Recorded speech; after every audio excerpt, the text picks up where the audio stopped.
Сиријците во Дамаск реагираат на светот без режимот на Асад на власт за прв пат од 1971 година.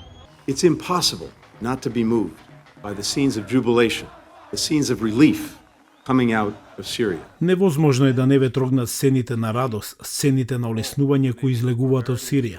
Крајот на овој режим е пораз за сите кои ги овозможија неговото варварство и корупција, никој повеќе од Иран, Хезболах и Русија. Значи овој момент представува историска можност, но носи и значителни ризици.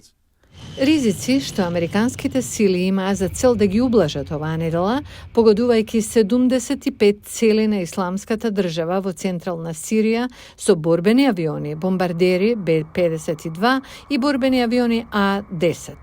Потек со цел да се осигура дека терористичката група нема да се обиде да ја искористи ситуацијата. Вистинската опасност во следните 48 часа е ако исламската држава избега од својот затворски камп во Ал-Хол.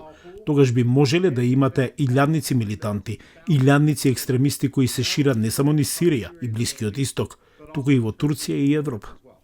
Армијата на САД има околу 900 војници во Сирија за да им помогне на сириските демократски сили да го спречат повторното издигнување на исламската држава, а официјалните лица наведоа три основни интереси сега откако режимот на Асад падна.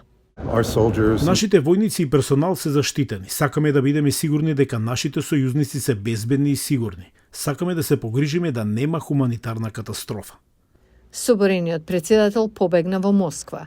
Аналитичарите велат дека падот на Сирија ја ослабе Русија заедно со Иран. Тие го загубија Хезболах или барем способноста да ги снабдуваат, ја изгубија Сирија. Прашањето сега дали тие можат да ја задржат контролата врз хутите или дали другите држави во регионот, например Саудиска Арабија, ќе намирисаат крв. Пентагон вели дека комуникацијата со сојузниците е клучна.